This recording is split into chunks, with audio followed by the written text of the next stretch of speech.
അഗ്നിജ്വാല A deep love story ഭാഗം 26. അഗ്നിയുടെ നോട്ടം കണ്ടതും ജ്വാല അവനിൽ നിന്നും നോട്ടം മാറ്റി അപ്പുവിനെ ദയനീയമായി നോക്കി. അത് കണ്ടതും അപ്പുവും മറ്റുള്ളവരും ചിരിക്കാൻ തുടങ്ങി. അവൾക്ക് ആകെ വല്ലായ്മ തോന്നി.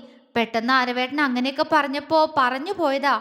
ആള് മുന്നിലുണ്ടെന്ന കാര്യം തന്നെ മറന്നുപോയിരുന്നു. ഇനി എങ്ങനെ ആളുടെ മുഖത്തേക്ക് നോക്കും?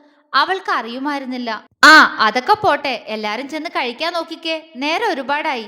ചിത്രയുടെ അമ്മ ചിരിയൊതുക്കിക്കൊണ്ട് ഗൗരവത്തോടെ പറഞ്ഞു. അയ്യോ, അത് ശരിയാ, ഇവരുടെ അടിപിടി കണ്ടു നിന്നിട്ട് ഞാനത് മറന്നുപോയി അമ്മേ.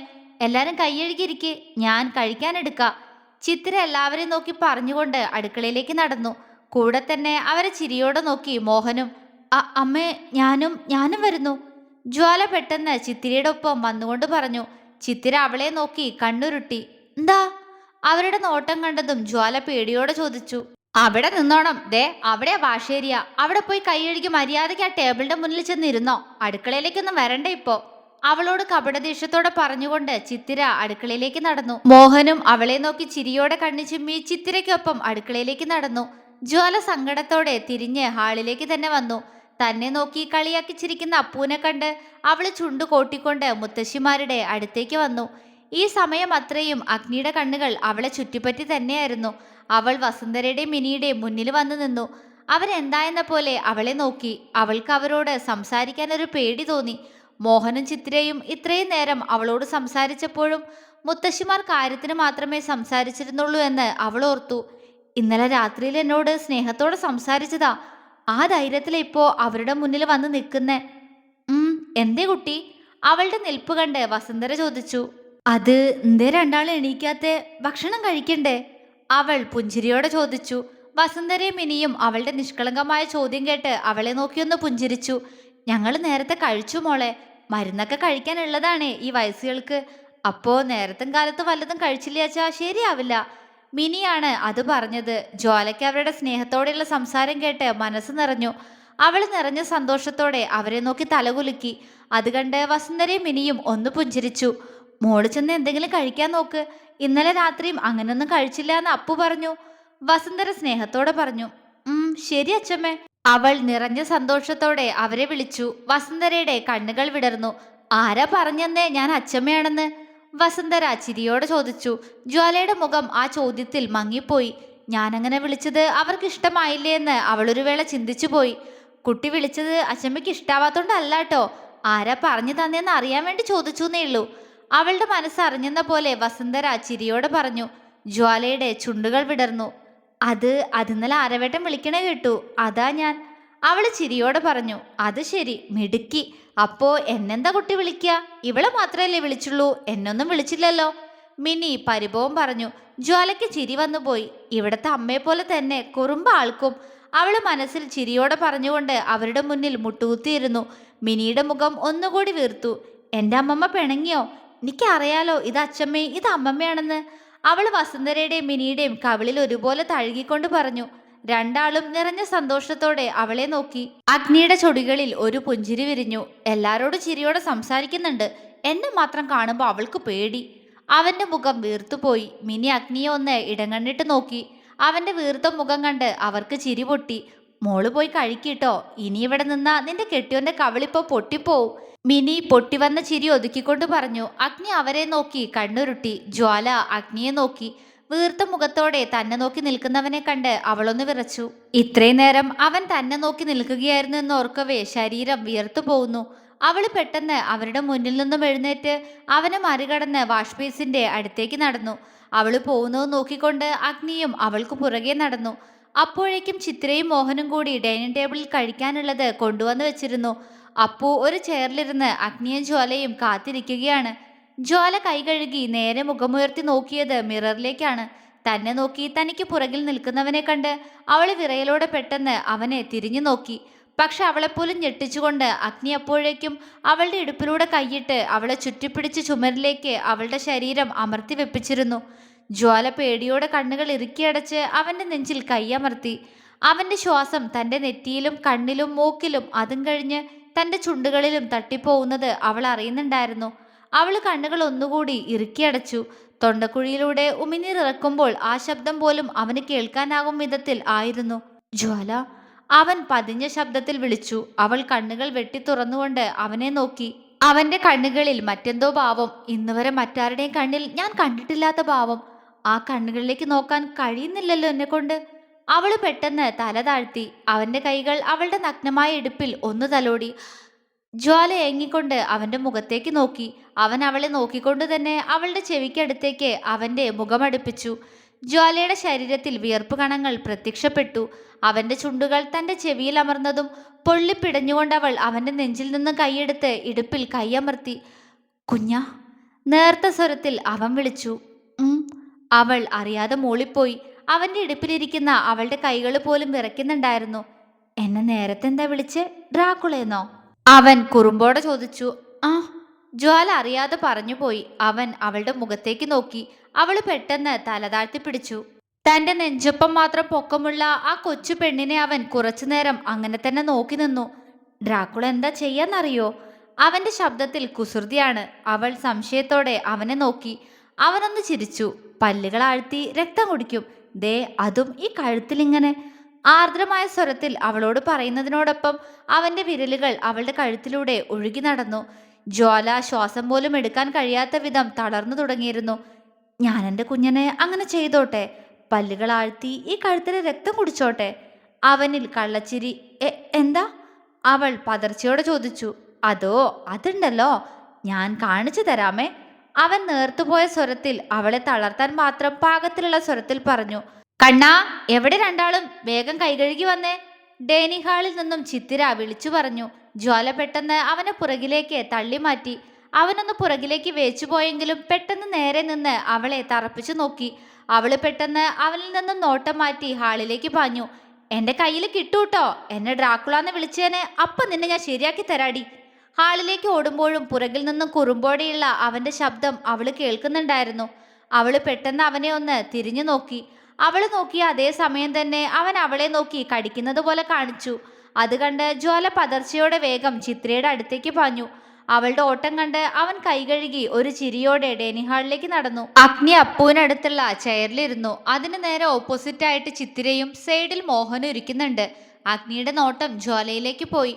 അവൾ അവരെയെല്ലാം നോക്കി വല്ലായ്മയോടെ സൈഡിൽ മാറി നിൽക്കുകയാണ്. അവന്റെ നെറ്റി ചുളിഞ്ഞു. മോളെന്താ അവിടെ മാറി നിൽക്കുന്നേ? വാ, വന്നിരിക്കേ. മോഹൻ പുഞ്ചിരിയോടെ അവൾക്ക് അഗ്നിക്ക് അടുത്തുള്ള സീറ്റ് ചൂണ്ടിക്കാണിച്ചു കൊടുത്തുകൊണ്ട് പറഞ്ഞു. അത് ഞാൻ. അവൾ എന്തു പറയുമെന്നറിയാതെ ധാവണിയിൽ കൈ ചുരുട്ടി പിടിക്കുന്നുണ്ട്. വായട്ടെത്തി, വിശക്കുന്നില്ലേ? വന്നിരിക്കേ. അപ്പവും പറഞ്ഞു. പക്ഷേ അവളുടെ മുഖത്തെ വല്ലായ്മ മനസ്സിലായത് അഗ്നിക്ക് മാത്രമാണ്. ഇവിടെ വാടി കാന്താരി, ഇനി ഞാനും കൂടെ ക്ഷണിച്ചാലേ നീ ഞങ്ങളുടെ കൂടെ ഇരിക്കൂ. ചിത്തിര അവളെ കൂർപ്പിച്ചു നോക്കി. അയ്യോ അമ്മേ, ഞാൻ അങ്ങനെയൊന്നും കരുതിയിട്ടല്ല. ഞാൻ പിന്നെ ഇരുന്നാ പോരെ? അവള് ചോദിച്ചതും എല്ലാവരും അവളെ സംശയത്തോടെ നോക്കി. അതെന്തിനാ പിന്നേക്കുന്നേ? മോള് വന്നിരിക്കേ. മോഹൻ വീണ്ടും പറഞ്ഞു. ഞാൻ അത് പിന്നെ ഇരിക്കാച്ചേ. തറവാട്ടിൽ ഞാനും പൊന്നു ലാസ്റ്റ് കഴിക്കൂ. അല്ലാണ്ടിരിക്കാൻ പാടില്ല എന്നാ വല്യമ്മ എന്നോട് പറയാറ്. അവള് വലിയെന്തോ കാര്യം പറയുന്നത് പോലെ പറഞ്ഞു. അഗ്നിയുടെ കൈമുഷ്ടി ദേഷ്യത്തോടെ ഒന്ന് ചുരുണ്ടുപോയി. അതെന്താ അങ്ങനെ? അങ്ങനൊരു നിയമമുള്ളതായിട്ട് ഞങ്ങൾക്കറിയില്ലല്ലോ. ചിത്രയുടെ വാക്കുകളിൽ പരിഹാസമായിരുന്നു. അവൾ അവരെ ഒന്ന് നോക്കി തല താഴ്ത്തി. അല്ല ഏട്ടത്തി, ഈ പറയുന്ന പൊന്നു ആ ചരണിന്റെ അനിയത്തിയല്ലേ? അവൾ എന്തിനാപ്പോ ഏട്ടത്തിയുടെ ഒപ്പം ഇരിക്കുന്നേ? അവൾക്ക് വിലക്കൊന്നും കാണില്ലല്ലോ. അപ്പോ അവൾക്ക് എല്ലാവരുടെയും കൂടെ ഇരുന്നൂടെ? അപ്പു അവന്റെ സംശയം വ്യക്തമാക്കി. ജ്വാലയൊന്ന് പുഞ്ചിരിച്ചു. പൊന്നൂനിനെ വലിയ ഇഷ്ടാ. പാവ അവള്. എന്നെപ്പോഴും കൂടെ തന്നെ നിർത്തും. എനിക്ക് വേണ്ടി സംസാരിക്കും. എന്നെ ഒറ്റപ്പെടുത്താൻ അവൾ ആരെയും സമ്മതിക്കുകയില്ല. ജ്വാല ചിരിയോടെ പറഞ്ഞു നിർത്തിയപ്പോൾ അപ്പുവിന്റെ ചുണ്ടിൽ വിരിഞ്ഞത് പുച്ഛമായിരുന്നു. ഒരു പാവം. ആ കിച്ചുവിന്റെ അല്ലേ അനിയത്തി? അതേ സ്വഭാവം തന്നെയായിരിക്കും.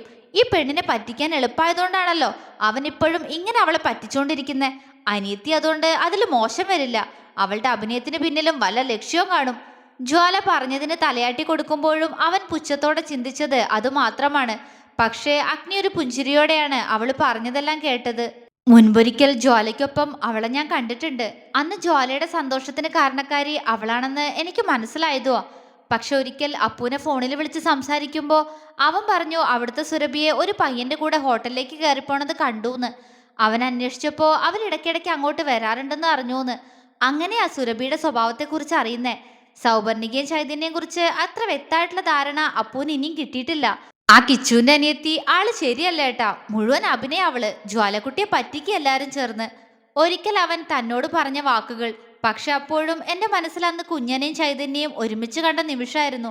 അതുകൊണ്ടാ ഇന്നലെ അവൾ എന്നെ അഗ്നിയേട്ടാന്നൊക്കെ വിളിച്ച് സംസാരിച്ചപ്പോ ഞാനും സ്നേഹത്തോടെ സംസാരിച്ചേ. അഗ്നി ജ്വാലയുടെ മുഖത്തേക്ക് നോക്കിയൊന്ന് നിശ്വസിച്ചു. അതൊക്കെ പോട്ടെ, ഇപ്പൊ മോൾ ഇവിടെ ഇരിക്കെ. ഇവിടെ ആരും തനിച്ചിരുന്ന ആഹാരം കഴിക്കാറില്ല. അതുകൊണ്ട് ഇരിക്കാൻ നോക്ക്. ചിത്ര അല്പം ഗൗരവത്തിൽ പറഞ്ഞു. അവൾ തലകുലുക്കിക്കൊണ്ട് പെട്ടെന്ന് ചിത്രയുടെ അടുത്തുള്ള ചെയറ് വലിച്ചിട്ട് അവിടേക്കിരുന്നു. ചിത്തിര അവളെ കൂർപ്പിച്ചു നോക്കി. ജ്വാല അത് കാണാത്തതുപോലെ ഒരു പ്ലേറ്റ് മുന്നിലേക്ക് വെച്ച് അതിൽ ചിത്രം വരച്ചുകൊണ്ടിരുന്നു. അവിടെയല്ല, ഇവിടെ വന്നിരിക്കെ. അതുവരെ ഒന്നും മിണ്ടാതിരുന്ന അഗ്നിയുടെ ശബ്ദം അവളുടെ ആ പ്രവൃത്തിയിൽ ഉയർന്നു പോയിരുന്നു. ജ്വാല അവനെ ഞെട്ടലോടെ നോക്കി. എന്തേ, പറഞ്ഞത് കേട്ടില്ലേ? ഇവിടേക്കിരിക്കെ. അവൻ അവന്റെ അടുത്തേക്കുള്ള ചെയറിലേക്ക് ചൂണ്ടിക്കാണിച്ചുകൊണ്ട് ഗൗരവത്തോടെ പറഞ്ഞു. അവൾ ചിത്രയെ ദയനീയമായി നോക്കി. എന്നെ നോക്കണ്ട, നിന്റെ ഭർത്താവല്ലേ വിളിക്കുന്നേ, ചെല്ല്. ചിത്ര ചിരിയോടെ പറഞ്ഞു. ജ്വാല തലകുലുക്കിക്കൊണ്ട് അവിടെ നിന്നും എഴുന്നേറ്റ് അഗ്നിക്കരികിലുള്ള ചെയറിലിരുന്നു. അവൾ ഇരുന്നതും അഗ്നി ഒരു പ്ലേറ്റ് എടുത്ത് അവളുടെ മുന്നിലേക്ക് വെച്ച് അതിലേക്ക് 4 ഇഡലിയും ആവശ്യത്തിന് കറിയും ഒഴിച്ചു കൊടുത്തു. ജ്വാലയുടെ കണ്ണു മിഴിഞ്ഞു. ഞാൻ ഇത്രയൊന്നും കഴിക്കില്ല കേട്ടോ, എനിക്കിതൊക്കെ വേണ്ട, ഞാൻ 2 എണ്ണേ കഴിക്കൂ. ജ്വാല അവനെ നോക്കി വിഷമത്തോടെ പറഞ്ഞു. അഗ്നി അവളെ നോക്കി കണ്ണുരുട്ടി. എനിക്ക് വേണ്ടാത്തോണ്ടല്ലേ. അവൾ ചുണ്ടു പിളർത്തി. അവന് ചിരി വന്നു. ശരി, എന്നാ വേണ്ടത് കഴിച്ചോ, ബാക്കി ഞാൻ കഴിച്ചോളാം. അവനിൽ കള്ളച്ചിരി. ജ്വാലയുടെ വാ പൊളിഞ്ഞു. കഴിക്കാൻ നോക്കു പെണ്ണേ, അതോ ഞാൻ വാരിത്തരണോ? അഗ്നി അവളുടെ വാ തുറന്നുള്ള ഇരിപ്പ് കണ്ട് ചിരിയോടെ ചോദിച്ചു.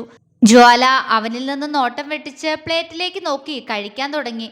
അവളുടെ മുഖം വീർപ്പിച്ചു വെച്ചുകൊണ്ടുള്ള കഴിപ്പ് കണ്ട് എല്ലാവരും ചിരിയോടെ അവളെ നോക്കി. അല്പനേരം കഴിഞ്ഞതും അഗ്നി എല്ലാവരെയും ഒന്ന് ഇടങ്ങണ്ണിട്ട് നോക്കി. എല്ലാവരും കഴിക്കുന്നതിലാണ് ശ്രദ്ധ. അവൻ ജ്വാലയെ നോക്കിയപ്പോൾ അവൾ കഴിപ്പ് മതിയാക്കിയതുപോലെ വല്ലായ്മയോടെ ഇരിക്കുന്നുണ്ട്. അഗ്നി പെട്ടെന്ന് അവളുടെ ഇടതുകൈ അവന്റെ ഇടതുകൈയാൽ പിടിച്ചെടുത്ത് കൈക്കുള്ളിലാക്കി അതിനെ പൊതിഞ്ഞു പിടിച്ചു. ജ്വാല ഞെട്ടലോടെ പ്ലേറ്റിൽ നിന്നും തലയുയർത്തി. എന്താ മോളെ?